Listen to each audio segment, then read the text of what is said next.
Jarvis is an artist working very differently. We'll let him speak for himself. Here, we can get a second. Yeah. Looking at the rest of the show, I look at it and say, oh, I'm a bit of fresh dust. All left over. But the most frequent question I get is, why do you paint with a palette knife? And the answer is, when I studied with my mentor, he and I discussed tissue first. Tissue was trained as a mosaicist before a painter. So he was used to working with blots of color. It's a whole lot easier to lay down an area of color with a knife than it is with a brush. With a brush, the temptation is always to outline. And I think that a line is the result of two areas of color meeting, not a positive. So this is what I do. I paint anything that says hello when I get up in the morning.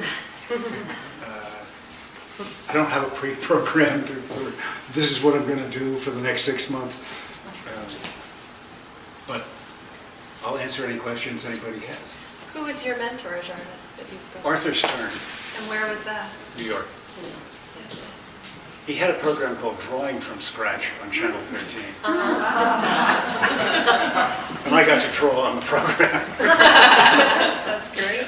We should mention that there are two pieces of Jarvis's also around the corner where the seating is by the river. And one piece in particular is Peter's Bridge facing Peter's Bridge.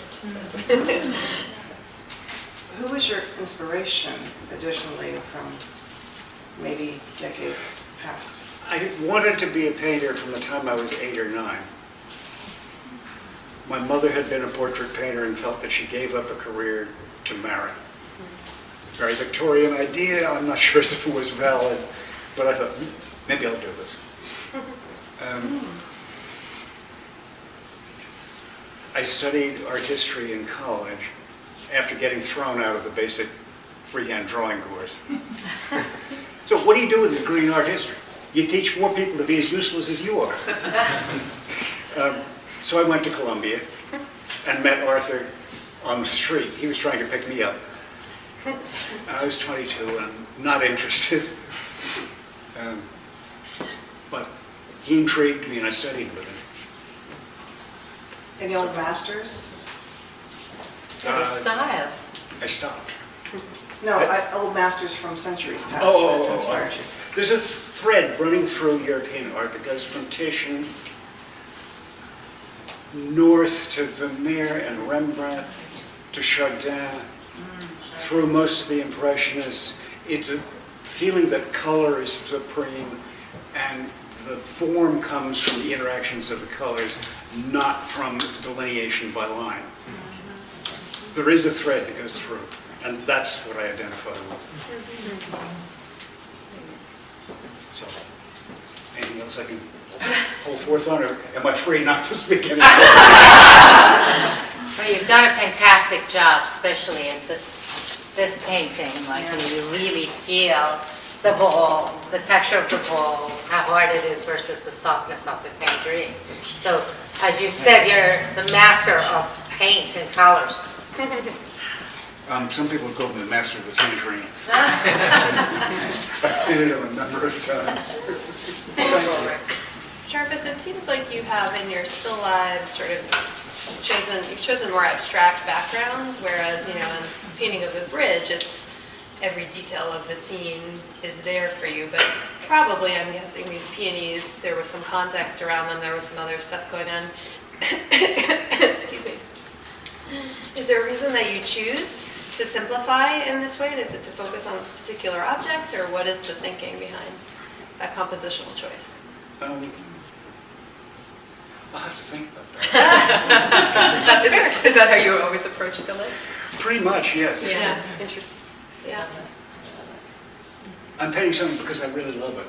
Right. So it stands. And the surroundings are much less important to me than the thing. But there are a number of still lifes that I've done where the interaction between the objects painted and their surroundings are what the painting is really about.